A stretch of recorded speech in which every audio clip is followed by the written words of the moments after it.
বিসমিল্লাহির রহমানির রহিম। শুরু করিতেছি যে মহান করুণাময় আল্লাহর নামে। বিসমিল্লাহির রহমানির রহিম। এখন আমি আপনাদেরকে দেখাবো কীভাবে বিল্ডিংয়ের রঙের কাজ করতে হয় এবং বিল্ডিংয়ের পাথর মারতে হয়। আপনারা যদি আমার সম্পূর্ণ ভিডিওটি দেখেন তাহলে বিল্ডিংয়ের পাথর মারতে পারবেন। এক এক করে আমি পুরো বিল্ডিংয়ের রঙের কাজটা এই ভিডিওতে ছাড়বো। সবাই দেখবেন, ইচ্ছে করলে নিজের বিল্ডিং নিজেই রং করতে পারবেন। ইচ্ছে করলে নিজের বিল্ডিং নিজেই রং করতে পারবেন। আমার ভিডিও দেখে দেখে আপনারা শিখতে পারবেন কীভাবে বিল্ডিংয়ের রং করা হয়। আপনারা যখন পাথর মারবেন, প্রতিটা পাথর দুবার করে এক জায়গায় দিয়ে টান দেবেন। টান দেওয়ার সময়, ডলার সময় পাথরের ভিতরে একটু চাপ থাকবে, আর আপনার গুঁড়া বালুটা ভেঙে ছুঁড়ে নিচে পড়ে যাবে। এই কাজটা হলো আপনার বিল্ডিংয়ের রঙের কাজের প্রথম একটা ধাপ। সর্বপ্রথম বিল্ডিংটাকে সুন্দরভাবে পাথর মারতে হবে। মনে রাখবেন, পাথর মারা যদি সুন্দর হয়, স্মুথ হয়, তাহলে আপনার বিল্ডিংয়ের রঙের কাজটা খুব সুন্দর হবে। ইচ্ছে করলে আপনার বিল্ডিং আপনি নিজেই রং করতে পারবেন এবং কি আমাদের সাথে যোগাযোগ করবেন যদি কেউ কাজ করাতে চান। ভিডিওর স্ক্রিনে আমাদের মোবাইল নাম্বার দেওয়া থাকবে এবং কি ভিডিওর মাধ্যমেও আমাদের মোবাইল নাম্বার দেওয়া থাকবে।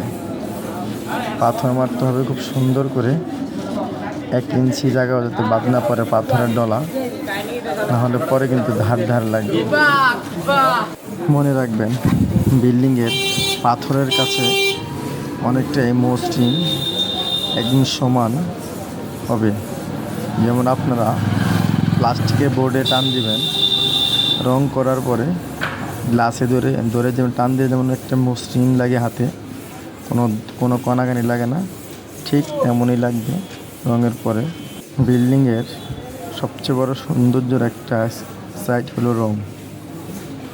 আগে কি করেছে না করেছে সম্পূর্ণ ভুল সমাধান হবে এই রঙের মাধ্যমে।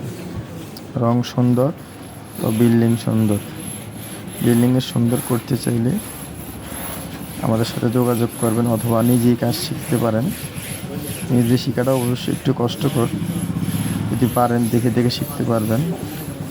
আমি এই ভিডিওর মাধ্যমে প্রত্যেকটা ভিডিও আমার দেখলে সুন্দরভাবে আপনারা সম্পূর্ণ কাজগুলো শিখতে পারবেন, কীভাবে বিল্ডিংয়ের রঙের কাজ করা হয়। দেখেন, পাথর যে মারতেছি প্রতিটা জায়গায় দিয়ে 2 বার পাথর মারা হচ্ছে। সুন্দরভাবে কোয়ালিফিকেশন করে পাথর মারা হচ্ছে। একটি কথা মনে রাখবেন, পাথরের কোনো কণাকানি থাকতে পারবে না, এরকমভাবে পাথর মারতে হবে। প্রত্যেকটা কর্নার স্ক্র্যাপ দিয়ে পাথর দিয়ে ঘষে সমান করতে হবে, নাহলে বিল্ডিংয়ের পুরোনো সৌন্দর্যটা আপনি পাবেন না। বিল্ডিংয়ের সৌন্দর্য কীভাবে করবেন, সর্বপ্রথম ধাপ পাথর মারা।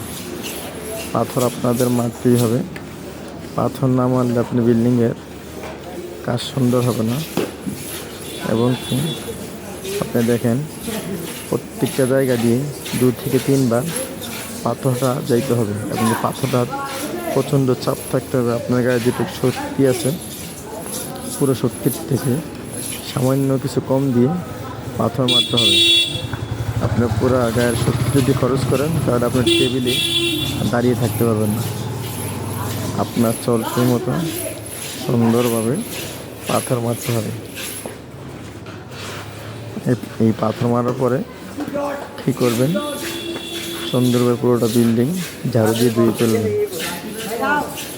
ঝাড়ু দিয়া পরিষ্কারের পরে আপনারা সুন্দরভাবে ধুয়ে নেবেন।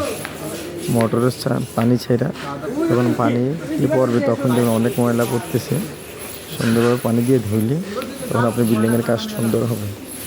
পানি দিয়ে ধোয়ার কমসে কম 2 থেকে 3 দিন পর রং শুরু করবেন।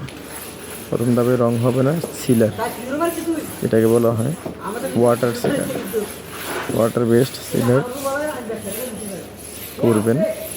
করার পরে তখন আপনারা সিঁড়ি দিয়ে আবার একটা ঘষা দিবেন। দেওয়ার পরে তখন আপনার সুন্দরভাবে ফিনিশিংটা দিবেন।